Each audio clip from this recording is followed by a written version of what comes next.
Assalamualaikum warahmatullahi wabarakatuh. Saya Uswatun Hasanah dengan NIM 210404045010023 akan menjelaskan mengenai materi yang saya pahami terkait komponen BK komprehensif. Bimbingan dan konseling komprehensif atau disebut juga bimbingan dan konseling perkembangan karena menggarap semua aspek kehidupan peserta didik merupakan orientasi baru dalam kegiatan layanan bimbingan dan konseling. Yang pertama, tujuan bimbingan dan konseling komprehensif. Tujuan pemberian layanan bimbingan ialah agar individu dapat merencanakan kegiatan penyelesaian studi, pengembangan karir, serta kehidupannya di masa yang akan datang.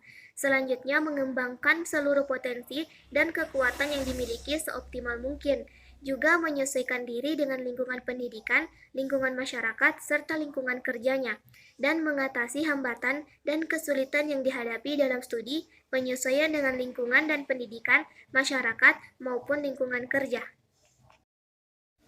Yang kedua, fungsi bimbingan dan konseling komprehensif. Yang pertama, fungsi pemahaman, yaitu membantu peserta didik atau siswa agar memiliki pemahaman terhadap dirinya atau potensinya dan lingkungannya atau pendidikan, pekerjaan, dan norma agama.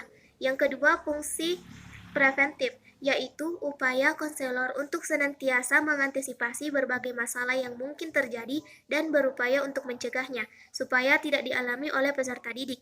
Yang ketiga, fungsi pengembangan, yaitu konselor senantiasa berupaya untuk menciptakan lingkungan belajar yang kondusif, yang memfasilitasi perkembangan siswa. Yang keempat, fungsi perbaikan atau penyembuhan, yaitu fungsi bimbingan yang bersifat kuratif. Yang kelima, fungsi penyaluran, yaitu fungsi bimbingan dalam membantu individu memilih kegiatan ekstrakurikuler, jurusan, atau program studi dan memantapkan penguasaan karir atau jabatan yang sesuai dengan minat, bakat, keahlian, dan ciri-ciri kepribadian lainnya. Selanjutnya, fungsi adaptasi, yaitu fungsi membantu para pelaksana pendidikan, khususnya konselor, guru, atau dosen untuk mengadaptasi program pendidikan terhadap latar belakang pendidikan, minat, kemampuan, dan kebutuhan individu atau siswa. Selanjutnya, fungsi penyesuaian, yaitu fungsi bimbingan dalam membantu siswa agar dapat menyelesaikan diri secara dinamis dan konstruktif terhadap program pendidikan, peraturan sekolah, dan norma agama. Yang ketiga, prinsip-prinsip bimbingan dan konseling komprehensif. Yang pertama, bimbingan dan konseling diperuntukkan bagi semua individu. Yang kedua, bimbingan dan konseling bersifat individualisasi atau setiap individu bersifat unik. Selanjutnya, bimbingan dan konseling menekankan hal yang positif. Selanjutnya, bimbingan dan konseling merupakan usaha bersama sekolah. Mereka sebagai teamwork terlibat dalam proses bimbingan. Selanjutnya, pengembangan keputusan merupakan hal yang esensial dalam bimbingan dan konseling. Yang terakhir, bimbingan dan konseling berlangsung dalam berbagai setting atau adegan kehidupan. Yang keempat, bidang bimbingan dan konseling komprehensif terbagi menjadi 3 bidang, yaitu yang pertama bidang bimbingan akademik, yaitu bimbingan yang diarahkan untuk membantu para individu dalam menghadapi dan memecahkan masalah-masalah akademik.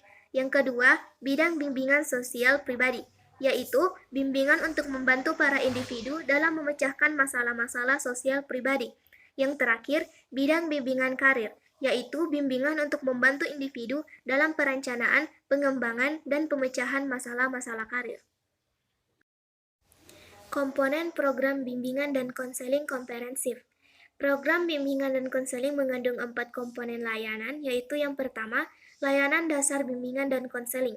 Layanan dasar bimbingan dan konseling diartikan sebagai proses pemberian bantuan kepada seluruh peserta didik melalui kegiatan penyiapan pengalaman terstruktur secara klasikal atau kelompok yang disajikan secara sistematis dalam rangka mengembangkan perilaku jangka panjang, sesuai dengan tahap dan tugas-tugas perkembangan.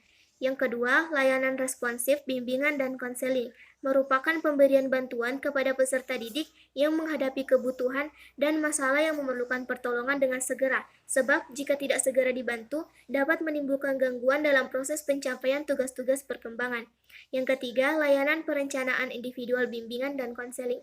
Layanan perencanaan individual bimbingan dan konseling ini diartikan proses bantuan kepada peserta didik agar mampu merumuskan dan melakukan aktivitas yang berkaitan dengan perencanaan masa depan, berdasarkan pemahaman akan kelebihan dan kekurangan dirinya, serta pemahaman akan peluang dan kesempatan yang tersedia di lingkungannya.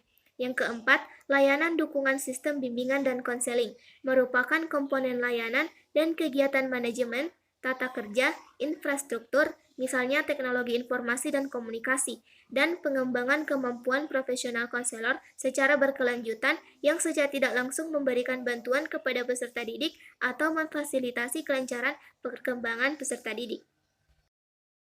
Sekian dari saya, terima kasih. Wassalamualaikum warahmatullahi wabarakatuh.